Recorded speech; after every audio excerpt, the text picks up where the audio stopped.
Candace, your queen of dreams, and I would like to personally thank you for stopping by my channel.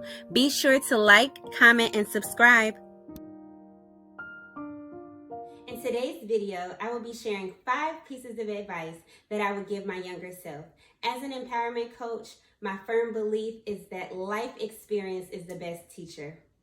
I often reflect on the things that I did that I thought, the practices that I learned, which helped me overcome my obstacles, my loss, my grief to get me where I am today.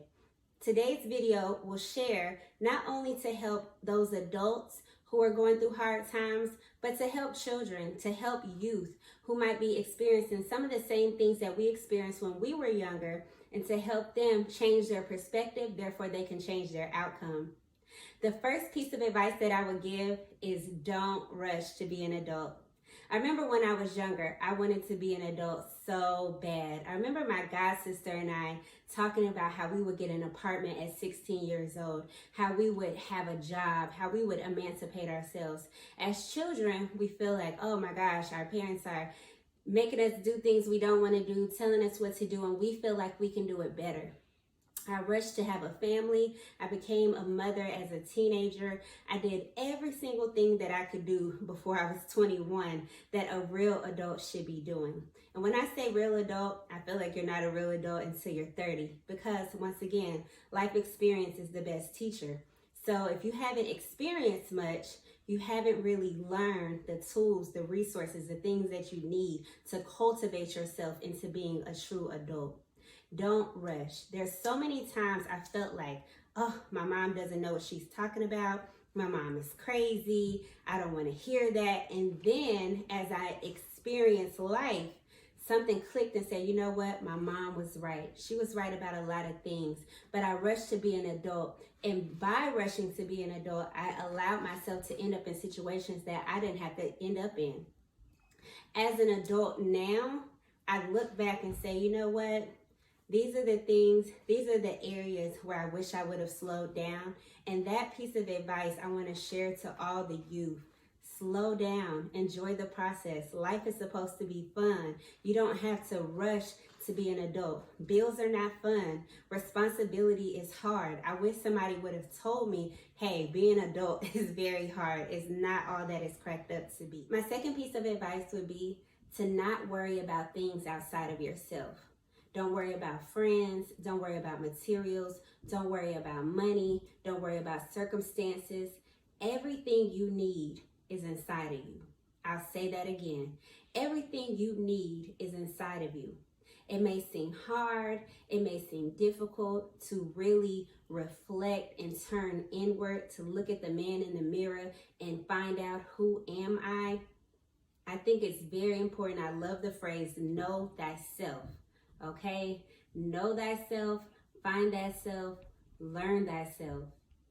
When you know yourself, when you know who you are, when you know what your purpose is, it gives you a determined direction, aka a goal, a destiny, somewhere to head. When you're worried about material things or impressing other people or being like other people, that takes your mind off of who you are inwardly, and then you begin to formulate a self that's not even truly who you are. You're dressed up in a way, you're acting a way, you're doing things that are allowing you to fit into the mold of society. However, you're not fitting into who God created, shaped, and molded you to be. It's very important. Don't worry about what type of car you drive. Don't worry about what your friends are doing. Don't worry about fitting in, who likes you, who doesn't like you. Don't even worry about relationships. The very first thing that you need to worry about is who you are. What is your passion? What is your purpose? What are you good at? What were you designed to do? What is your message? Everybody was given a gift. Everybody was given a message. Everybody has a destiny, a design direction that God has placed them to go in their life. Not just for you, but that you may be a light, that you may be an example to those who you come encounter with. They might just see your grace. They might see your presence. They might see your aura. They might see your ability, your talent, and be inspired by you. The light that you shine might just show one person that the light does exist. But if you're focused on being in the light and not being the light, then you will get distracted from allowing the light in you to shine. Focus on what it is that motivates you from inside. Not, oh, I'm going to work really hard so I can get this car. Or not, I'm going to work really hard so I can get this big house. Or not, that I'm going to work really hard so I can stunt. Or I can look good on Instagram. Because a lot of times people go broke trying to look rich. A lot of times people get lost following the crowd. But when you have a definiteness of purpose, when you have a clarity of intentions, when you know who you are and where you're going and what you set out to do, your purpose for being on this earth, not a fool in hell can distract you. Nothing will distract you. You'll be so focused on, I want to be a lawyer because I want to help the unjust. I want to be a doctor because I want to help people heal. I want to be a business owner, or I want to be an entrepreneur because I want to employ my community. I want to show other young people who grew up where I grew up that they can do it too. I want to do this because I want to give back to the community. I want to do this because I want to build a safe haven for the homeless. Know your why. Know your who. Know your how. Know your why. Know your what. All internally. Don't stop focusing on everything outside of you. Social media will have us so caught up on social media will have us so caught up on, I need to look like this. I need to dress like this. I need to live like this. I need to do these certain things so that I can get likes. It's not about the social likes. It's about the eternal likes. And more importantly, it's about you liking you. When you're not doing what God called you to do, when you're not doing your purpose, when you're not following the path that was predestined for you, you're not comfortable. You're finding yourself running into situations that you're not supposed to be in. You're finding yourself lost. Rather than being lost, rather than taking the long way, rather than getting off on the exit, tune into your spiritual GPS. Quiet your mind, meditate, get by yourself, get off of social media for a while. Just take it, and it doesn't take months and years and all this time. You can take 20 minutes a day and just reflect internally. Who am I? What do I desire most? I desire to be the best version of myself. What does the best version of myself look like?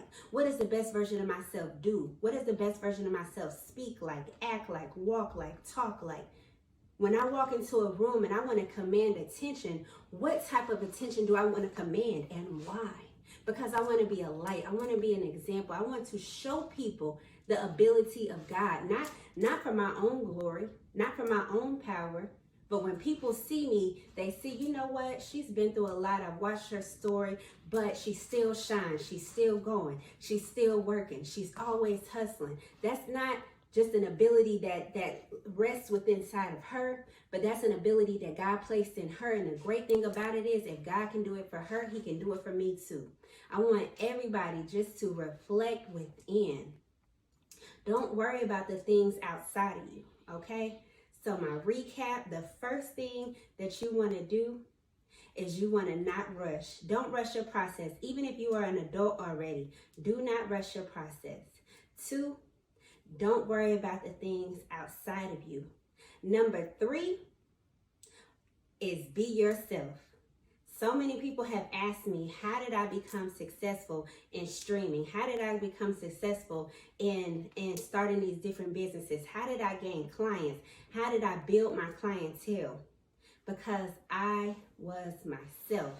I was humorous. I was honest. I was straightforward. I learned who I was at a young age. I always knew I was a leader. I always knew I was creative. I always knew that I had a heart for people. I always loved to share. I thought about everything that was inside of me and how I can combine those things and it be of service to other people. I understand that each day I'm here to be the best version of me, and also I'm here to serve. And so as I serve in my business, all my clients, they refer me to other clients because they like my communication. They like my clarity. I'm a clear communicator. That's who I am. I'm being myself. I'm not faking. I'm not lying. I'm not pretending to be something I'm not. I'm very funny. I like to make jokes. I like to get into deeper thought and communication with people. I like to make people think. I like to challenge people. I like to shift perspective. All those things that are, you might have a conversation with me. We might go from laughing to strategizing to planning to healing. I am a healer. I am a light. I know who I am. And I think that's very, very important to be yourself. First, you got to find yourself. Then you got to know yourself. Then you got to be yourself. Okay. So number 3 would be yourself. The fourth thing that I would share is find a go-to. Find a go-to. Let me tell you, nobody ever said that life would be easy. You have to have a go-to for when times get hard. And what do I mean a go-to? An emotional outlet. Not necessarily a person, but something that will shift your emotions. I'm a firm believer that you get what you feel, you get what you think about. If you feel bad, you're going to think bad. If you think bad, you're going to do bad. If you do bad, you're going to get a bad outcome. So before that domino effect take place, the wisest thing to do would first be to change how you feel. Find a go-to which will change your feelings. So what makes you feel good? What's your favorite food? What's your favorite song? Who's your favorite comedian? What is your favorite phrase?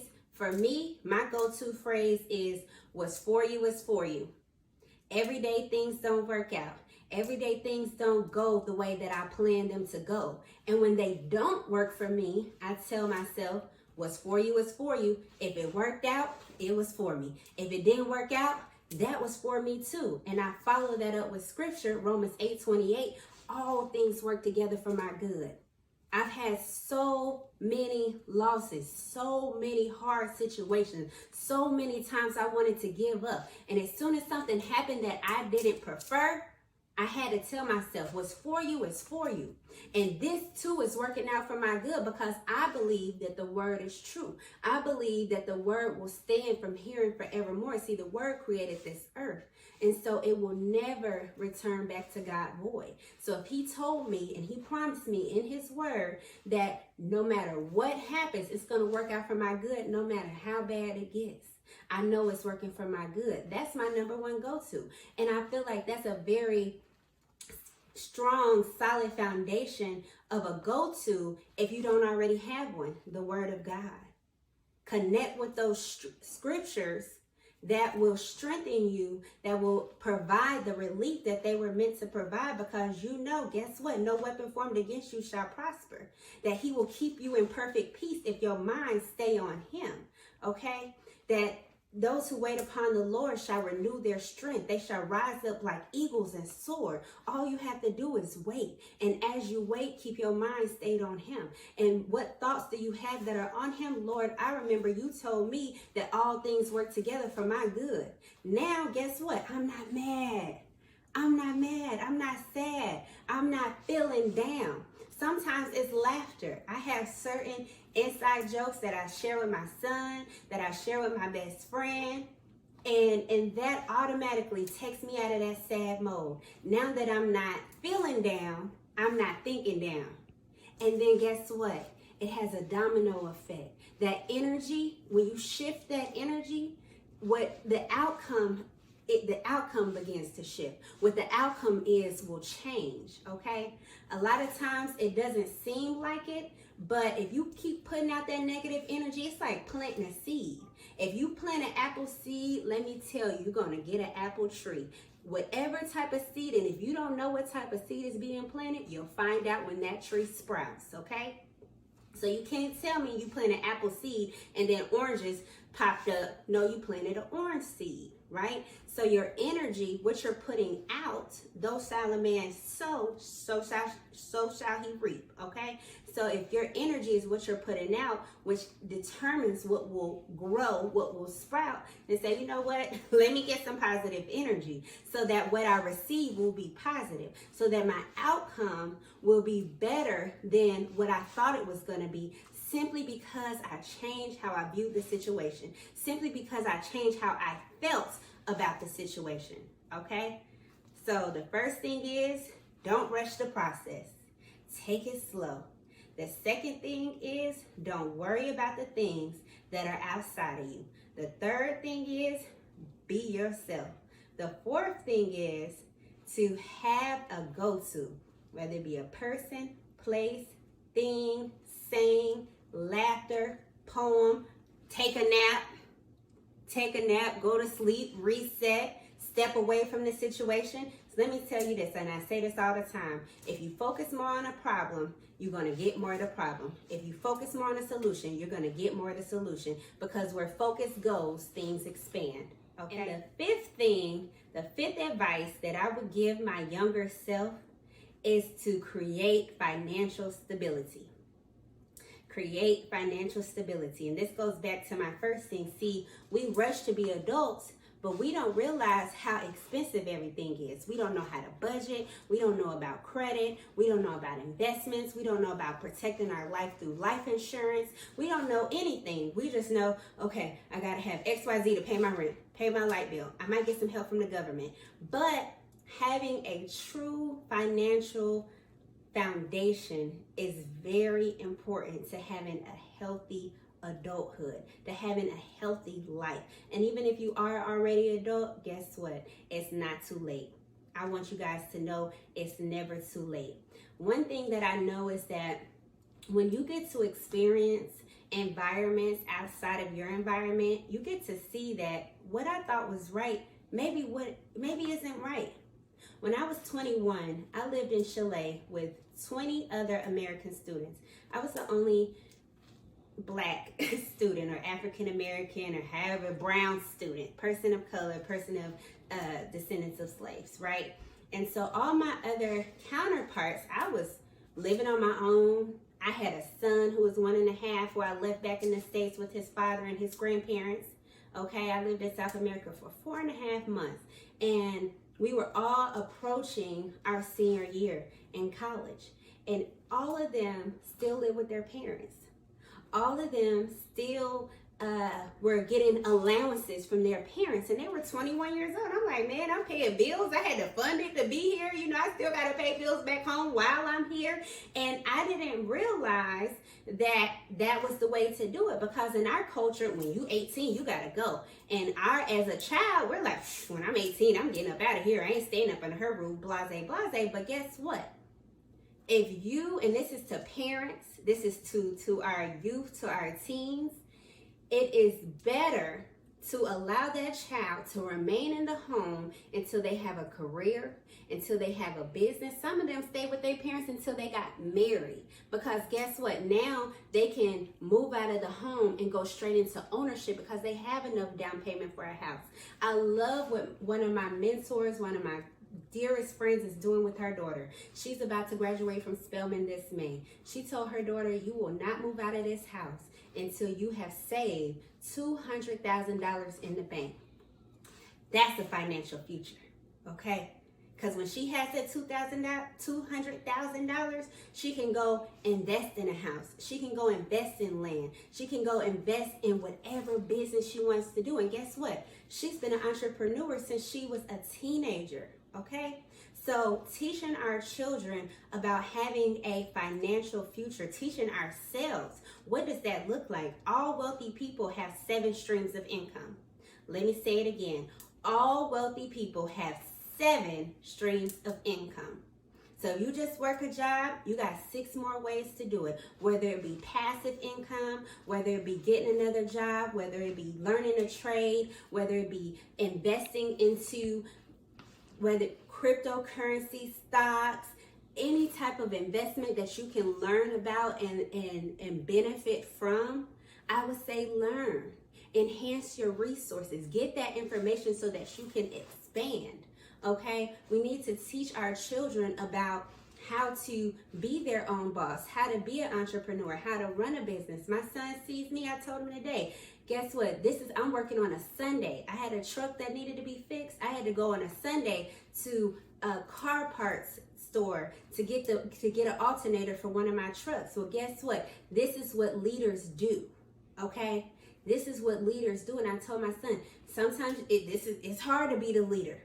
You got to work 24/7. You got to build. You have to organize. To make sure everybody is paid. So many families depend on my actions. So many families depend on my organization. But guess what?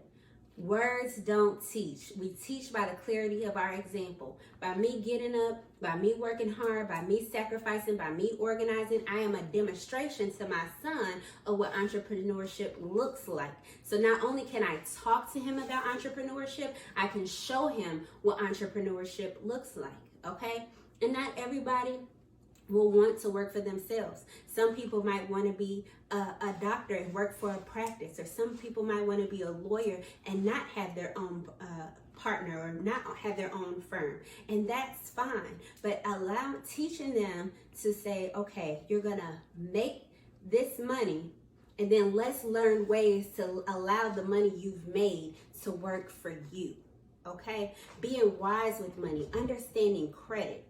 Credit is king, just like cash is king. If you want to expand, you want to be able to expand on somebody else's dime. You, as my friend says, you want to be bankable. You want to be able to go in the bank and get a loan for $250,000, not have a debt of $250,000, okay? We want to teach ourselves and our children about creating financial stability. What does that look like? How much do you need in a savings account? How many accounts do you need? You need an account for saving. You need an account for spending. You need an account for your bills or expenses, an income account, okay? Separate it, because if everything is coming in and going out from the same place, it's hard to keep up with. Organization is key. Another thing when I'm teaching my clients or my students about building their business or building anything, begin with the end in mind. Whatever you're going to do, make sure you have a set goal to do it. If I know, okay, I want to make $100,000 this year, well, what does that look like monthly? Okay? What does that look like weekly? What does that look like daily? If I know that I need to make $1,400 a day in order to make $100,000 a year, then what does that break down into the hours? So what service can I provide? What product can I sell? What trade can I do? What type of training can I give in order to hit that goal? Teach yourself, teach your children. If you're listening to me, youth, create a goal beginning with the end in mind. What does that number look like financially? How much do I need in my account to be comfortable for the year, for the day, for the month? What do I want to do? Do I want to travel? Do I want to build a business? Do I want to help people? Do I want to create something? Do I want just enough just to be able to eat and get my hair done? Visualize that number. Once you visualize that number, break that number down from months to weeks to days to hours. Then take what your God-given ability is and plug it into that hour. I used to charge $25 an hour just to do what I do. Then I realized how valuable the information I have is. And I said, okay, let me break that down. Now I charge $125 an hour to do some of my trainings because I understood the value of the knowledge that I had acquired, okay? So just to recap, today I just wanted to share with you advice I would give to my younger self, advice I would give to you, advice I would give to the youth, because knowledge is power. Applied knowledge is power. This is the knowledge that I gleaned from my life experience, and I hope that it can help you today, okay? I hope that it can help you to grow. It can enhance your life experience. And even if you feel like it's too late for you, it's not. But share this video with the youth so they can know. Don't rush the process. Don't grow up too fast, okay? Don't worry about things outside of you. learn you first. And once you learn you, third thing, be you. Okay? And then after you learn you, after you become you, then when you goes through a hard time, when you feels like you're going on your journey, because following your purpose is probably going to be one of the hardest things to do. Let me tell you, it's easy to do the wrong thing. It is easy to go down than to jump up. It's going to be easy to get distracted. It's going to be easy to make excuses. But if you say, you know what, I'm on this journey, on this purpose, I know who I am, I know my mission, okay? Sometimes you're going to need a mental or emotional escape. Find you a go-to. Learn some phrases. Find somebody on YouTube, okay? When I first started my journey of self-transformation, I listened to Les Brown, Esther Hicks, Neville Goddard, Bob Proctor. YouTube was a way of release for me. I also began to read a lot of books, okay? My first book that really helped me was John Kralik, Simple Acts of Gratitude. Having an attitude of appreciation is a great go-to. The fifth thing is gain financial stability. Put all those things in one pot, in one person. Practice everything that I spoke today. And I promise you, you will become the best version of you. Thank you for watching.